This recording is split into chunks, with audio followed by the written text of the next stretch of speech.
पालकमंत्री हसन मुश्रीफ यांच्या घरावर ईडीची धाड पडली त्यावेळी पालकमंत्री पाठीमागल्या दारानं पळून गेले।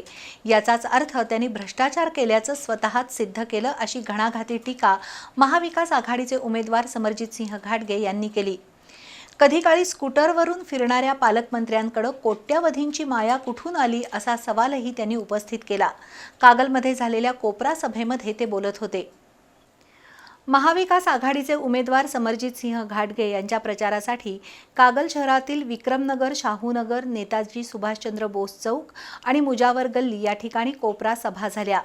यावेळी आनंदा माणगावकर, रोहित माणगावकर, देवदास मोरे यांनी राष्ट्रवादी काँग्रेस शरदचंद्र पवार पक्षात प्रवेश केला। यावेळी बोलताना समरजितसिंह घाटगे यांनी पालकमंत्री हसन मुश्रीफ यांना टीकेचं लक्ष्य केलं। कागल, गडहिंग्लज, उत्तूर मतदारसंघात आजवर शाश्वत कामं झाली नाहीत। कागलसारख्या शहरात आजवर 500 बेडचं हॉस्पिटल का उभारता आलं नाही असा प्रश्न उपस्थित करून पाकीट संस्कृतीतून एक पिढी बर्बाद केल्याचा आरोप घाटगे यांनी केला। ईडीची धाड पडली त्यावेळी हे महाशय मागच्या दारानं गायब का झाले असा सवालही त्यांनी उपस्थित केला। 40 वर्षांपूर्वी स्कूटरवरून फिरणाऱ्या पालकमंत्र्यांकडे आता कोट्यावधी रुपयांची माया आली कुठून?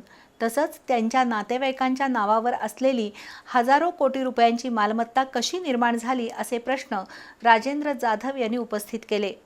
रमीज मुजावर यांनी मुश्रीफ साहेबांनी ठराविक 4 ठेकेदारांना मोठं केल्याचा आरोप करून खऱ्या कार्यकर्त्यांवर अन्याय झाल्याचं सांगितलं।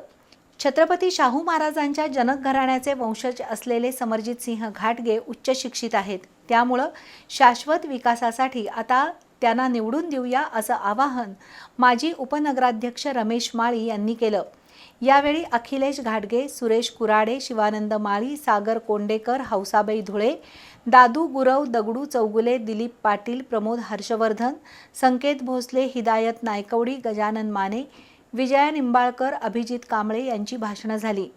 तर वीरेंद्रसिंह घाटगे, बॉबी माने, सतीश पाटील, नंदू माळकर, आनंदा पसारे, आनंदी मोकाशी, दीपाली भुर्ले, विवेक कुलकर्णी, दीपक मगर, उमेश सावंत, नम्रता कुलकर्णी, दीपाली घोरपडे, विद्या गिरी यांच्यासह नागरिक उपस्थित होते।